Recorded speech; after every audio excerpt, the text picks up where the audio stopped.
Neat JEE విద్యార్థులకు శుభవార్త. IIT medical entrance లో ర్యాంకులు సీట్లు సాధించేందుకు Kota digital study material WhatsApp ద్వారా పొందండి. WhatsApp number 9849013661. ఒక్కొక్క టీటీ అధికారి ఇది ఒక బస్సు, ఇది ఒక కారు సంబంధించింది, రెండు కార్లు సంబంధించింది, కారు నంబర్తో పాటు డేటా ఉంది. ఒక్కొక్క అధికారి టీటీడీలో పనిచేసే గత ప్రభుత్వం అధికారి వాళ్ళ ఇంటికి 70 కిలోమీటర్ 90 కిలోమీటర్ ఉంటుంది. ఇంకా ఒక ఆయన 170 కిలోమీటర్ రోజు అప్పటి ఆయన ఇల్లు వచ్చి ఎంఆర్పల్లిలో. ఒక అధికారి ఆయన పనిచేసేది అలిపిరిలో. ఎంఆర్పల్లి అలిపిరి ఈడ్చి తిరిగినా కూడా ఓ 10 సార్లు తిరిగినా కూడా 30 కిలోమీటర్లు, ఒక 50 వస్తుంది. ఆయన రోజు 70 కిలోమీటర్ 90 కిలోమీటర్లు తిరిగినాడు. ఎందుకు, ఎలా సాధ్యం? ట్రావెల్స్ ఏమి తిప్పుకున్నారా? టీటీడీ వెహికల్ ట్రావెల్స్ ఏమి తిప్పుకున్నారా? ఇంకో ఆయన విజయవాడలో ఉంటాడు. ఆయనకి టీటీడీకి సంబంధించిన విజయవాడలో అధికారి శుక్రవారం లీవ్ వస్తుంది. ప్రతి శుక్రవారం విజయవాడ నుంచి టీటీడీ వెహికల్ తిరుపతికి వస్తాడు. సోమవారం టీటీడీ వెహికల్ విజయవాడ పోతాడు. Up and down 10,000 diesel. ఆ డబ్బులు ఎవరిస్తారు? ఇలా హైదరాబాద్ లో పనిచేసే టీటీడీ వారు ఇక్కడికి వస్తారు. చెన్నైలో పనిచేసే TTD yellow Rishikesh Jammu Kashmir vehicle పోదు కాబట్టి వదిలేరు. లేదంటే హెలికాప్టర్లు వేసుకొని విమానాలు వేసుకుని మన వాళ్ళు పడేవాడేస్తారు. దాన్ని కూడా చూస్తామంటే అదేదో కారణం ఉన్నాయి కాబట్టి దగ్గరలో తిరిగేస్తామని. వీళ్ళు ఏం చేస్తున్నారంటే వీళ్ళ పిల్లలందరూ కూడా తమిళనాడు చెన్నైలోనో, వేలూరు విట్లోనో, బెంగళూరు కాలేజీలో చదువుతూ ఉంటారు. ప్రతి శుక్రవారం ఇక్కడికి సంబంధించిన అధికారి కారు ఆడికి పోతుంది. అక్కడ వాళ్ళు పిలుచుకొని తిరుపతికి వస్తారు. మళ్ళీ సోమవారం ఉదయం అదే కారు ఆడికి పోతుంది. అంటే వీళ్ళు తిరుమల తిరుపతి దేవస్థానం వెంకటేశ్వరం డబ్బులతో వీళ్ళ జల్సాలు వాడుకుంటూ తిరుమల తిరుపతి దేవస్థానం టీటీడీ సంబంధించిన కార్లని వీళ్ళ టాక్సీకి వాడుకున్నారు. దానికి ఉదాహరణే నా దగ్గర ఒక 10 ఉన్నాయి. దాంట్లో ఎవరో ఎన్నెన్నో వాడినారో డేటా ఉంది. ఇవన్నీ కూడా నేను ఈఓ గారికి ఇవ్వబోతున్నాను. ఉదయం ఈ రోజు అదనపు ఈఓ గారిని కలిశాను.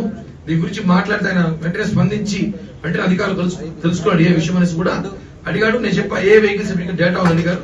డేటా తెప్పించాను. అన్ని బండి పేర్లు, బండి నంబర్లు, ఉదాహరణకి ఒక 10 నంబర్లు ఉన్నాయి, 10 బండ్లు ఉన్నాయి.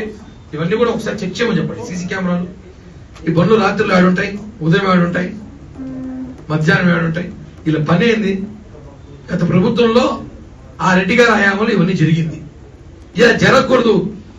ఇది జనసేన టీడీపీ ప్రభుత్వం. ప్రక్షాళన చేయాలని ఆలోచన వచ్చాం. ప్రతి చిన్న విషయం తప్పు జరిగిన వదిలే ప్రసక్తే లేదు. నాకు తెలిసి దాదాపు 100 నుంచి 150 కోట్లు స్కామ్ జరిగింది 5 సంవత్సరాల్లో. టీటీడీ ట్రాన్స్పోర్ట్ లో 150 కోట్లు స్కామ్ జరిగింది. ఆధారాలు ఉన్నాయి కాబట్టి మాట్లాడుతున్నాము. ఎందుకు ఆయనని అక్కడే పెట్టారు? ప్రధానమంత్రులు, ప్రెసిడెంట్లు, ముఖ్యమంత్రులు, ఎమ్మెల్యేలు, చైర్మన్లు, జేఈఓలు, ఈఓలు అందరూ మారిపోతారు.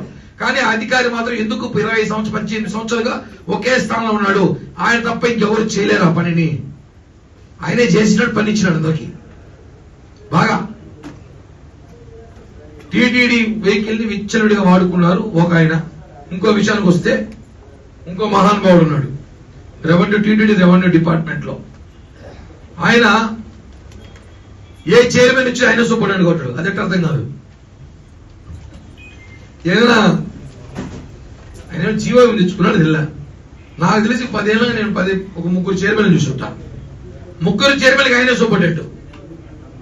ఏ ప్రభుత్వం ఆయన సూపరింటెండెంట్ తెలియదు. ఆయన కూడా గత ప్రభుత్వంలో తిరుమల రెవెన్యూ డిపార్ట్మెంట్ లో ఒక కీలకమైన అధికారిగా ఉండి విచ్చలవిడిగా తట్టాలు తిరుమలలో. ఆయనకి ఎవరు జీ హుజూర్ అంటారో, ఎవరు సలాం కొడతారో, ఆయన సంబంధించిన 1-2 మీడియా వాళ్ళు ఆయన సలాం కొట్టి మీడియా వాళ్ళు ఉన్నారు. వాళ్ళకి 2-3 తట్టలు ఇచ్చినట్టు తిరుమలలో ఇచ్చేసినారు. ఆయనకి ఎవరైతే వాళ్ళ ఇంటికాడ పాలు పోసి వాళ్ళ ఇంటి పిల్లలకి స్కూల్ తీసుకెళ్తారో వాళ్ళకి తట్టలు ఇచ్చేసినారు. కరుణాకర్ రెడ్డి గారు 2 తట్టలు ఇమ్మంటే 10 తట్టలు ఇమ్మంటాడంట. 10 తట్టలు అంటే సరే సార్ అని చెప్పి ఈయన 10+10 వేసుకుంటాడంట. 20 అడిగితే మీరే కదా చెప్పారు 10 తట్టలు ఇమ్మంటే. ఆయన మర్చిపోయింటాడు. నేనే చెప్పుడు 20 తట్టలు అనేసి. ఇలా తిరుమలలో దాదాపు 100-150 తట్టలు పైగా అనధికారికంగా అక్రమంగా నిజమైన వ్యాపారస్తులు కడుపు కొట్టి నిజంగా తట్టలు పెట్టుకుని ఎవరైతే ఉన్నారో వాళ్ళు ఇబ్బంది పెట్టి వాళ్ళ వ్యాపారం జరగకీరో బాడులు గట్లకి అప్పులు పాలైపోయి తిరుమలలో. అందరూ అంటారు తిరుమలలో తట్టు వ్యాపారం అంటే వాడేదో అమెరికాలో సాఫ్ట్వేర్ జాబ్ జరుగుతుంటారు. కాదు. తిరుమలలో నిజమైన తట్టడాలు అంటే వాళ్ళు నిజంగా కోటీశ్వరుడే. ఇప్పుడు కాదు, ఒకప్పుడు. ఈ వైసీపీ ప్రభుత్వం రాక ముందు వచ్చిన తర్వాత కోటీసులు ఎవరయ్యారు? ఇక్కడ స్థానిక ఎమ్మెల్యే కొడుకయ్యారు. ఆ అధికారి, రెవెన్యూ అధికారి ఎవరైతే ఉన్నారో ఆ సార్ గారు కూడా మార్చాలి, బదిలీ చేయాలి. ఊరికే బదిలీ చేయకూడదు, విజిలెన్స్ ఎంక్వైరీ చేయాలి. సారు గారు ఆ డిపార్ట్మెంట్ పోకముందు స్టార్ ఆస్తులు ఎంత, తర్వాత స్టార్ ఆస్తులు ఎంత, ఇవన్నీ కూడా ఈఓ గారికి, అదనపు ఈఓ గారి దృష్టికి తీసుకెళ్తున్నాం. ఎందుకంటే